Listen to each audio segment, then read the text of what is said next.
صحابی آئے کہ یا رسول اللہ میری آنکھیں چلی گئیں، اب مجھے نظر نہیں آتا، میں نابینا ہو گیا ہوں، کہ مجھے میرے لیے دعا فرما دیں میری آنکھیں ٹھیک ہو جائیں۔ تو آپ نے فرمایا کہ دیکھ تجھے ایک بات بتاؤں، جس کی آنکھیں اللہ تبارک و تعالیٰ لے لے دنیا میں، اور اس پہ اگر وہ صبر کر لے، اگر صبر کر لے تو اس صبر کا بدلہ جنت ہے۔ بتا جنت لینی ہے کہ آنکھیں لینی ہے؟ اب وہ صحابی تھے، انہوں نے کہا یا رسول اللہ آپ زمین پہ بادشاہ ہیں، وہ آسمان پہ بادشاہ ہے، نہ آپ کا کچھ جاتا ہے نہ ان کا کچھ جاتا ہے، آپ دنیا میں آنکھیں بھی دے دیں جنت بھی دے دیں، آپ کا کیا مسئلہ ہے؟ تو آپ صلی اللہ علیہ وسلم کے چہرے پہ مسکراہٹ آئی، آپ نے فرمایا اچھا ٹھیک ہے، میں تمہیں 2 رکعت بتاتا ہوں، یہ 2 رکعت پڑھ کے اس کے بعد تمہیں دعا بتاؤں، یہ دعا پڑھ لیا کر۔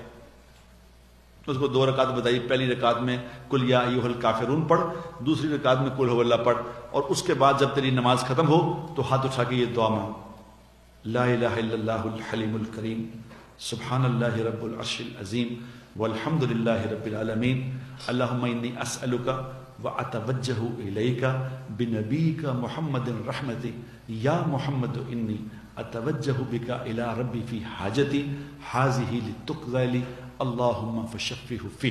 اتنی دعا بتائی۔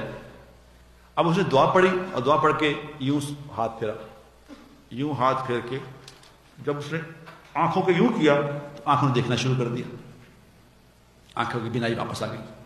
اب ایک صحابی پاس کھڑے دیکھ رہے تھے، کہ یہ کیا ماجرا ہوا ہے، اللہ کے نبی دعا پڑھی، اس کی آنکھیں واپس آ گئی۔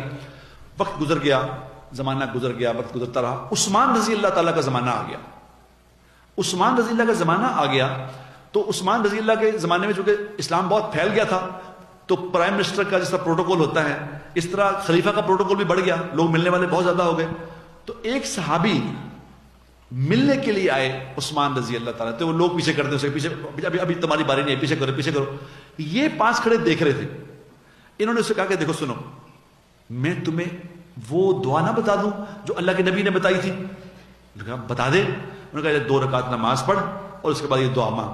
انہوں نے کہا 1 منٹ ٹھہر جاؤ۔ ساتھ سامنے مسجد تھی تو 2 رکعت جا کے نماز پڑھی اور یہ دعا مانگ کے جو ہی آئے تو عثمان رضی اللہ تعالیٰ کہنے لگے کہ وہ کہاں گیا، میں اس سے ملنا تھا، آؤ یار آ جاؤ، آؤ میرے پاس، حکم کرو کیا مسئلہ ہے۔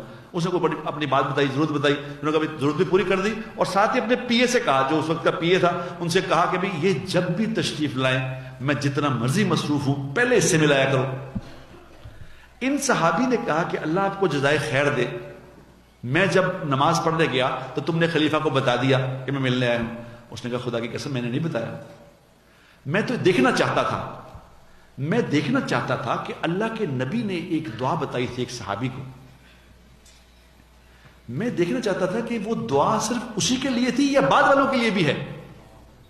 تو انہوں نے کہا مجھے آج اس بات کا یقین آ گیا، یہ اللہ کے نبی کی دعا تو قیامت تک کی آنے والے انسانوں کے لیے ہے۔